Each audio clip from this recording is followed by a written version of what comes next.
Have done what the previous videos have suggested, you'll now end up with something that looks like this. This is the really tricky part of your assessment task.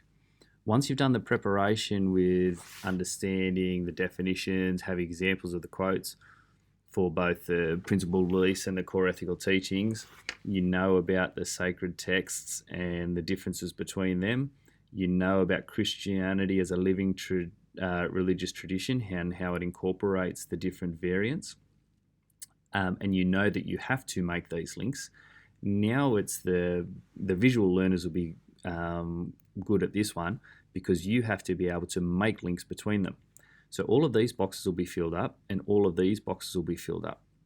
Now, none of what I'm going to tell you is written down in any textbook.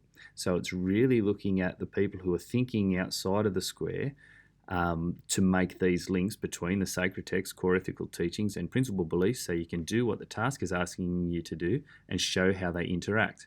So let's look at the example that I've used here for the core ethical teachings, and I want to see how they interact with the principal beliefs and also the sacred texts of the tradition. So we're using the Great Commandment here. So we know straight away that that's one of the core ethical teachings. Where does that link to the sacred texts? Well, here I've already got a quote of where it's happening. So straight away, it's interacting with the sacred text. So we've got those two components.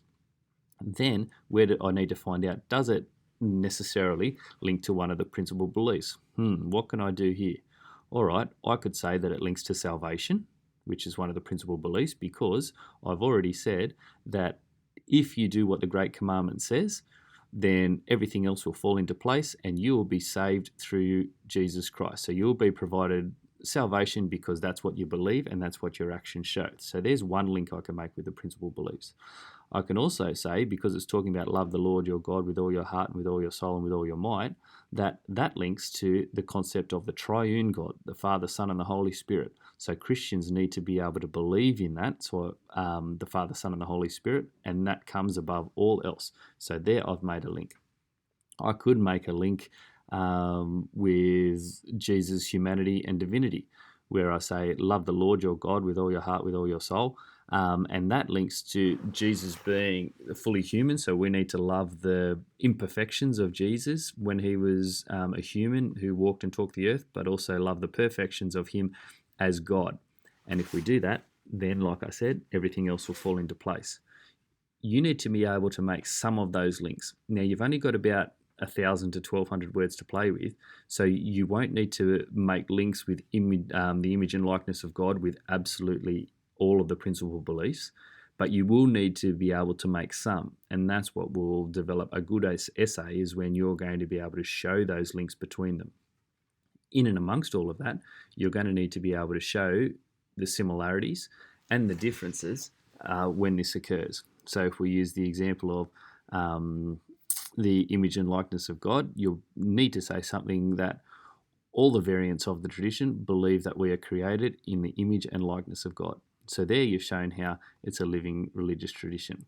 When you come down to here for the Decalogue, for example, you'd be able to say something like, the Decalogue or the Ten Commandments is understood as a literal interpretation by the Protestant traditions. However, the Orthodox and Catholic traditions will interpret what the Ten Commandments mean for its adherents and therefore how it provides the ethical guidance for them.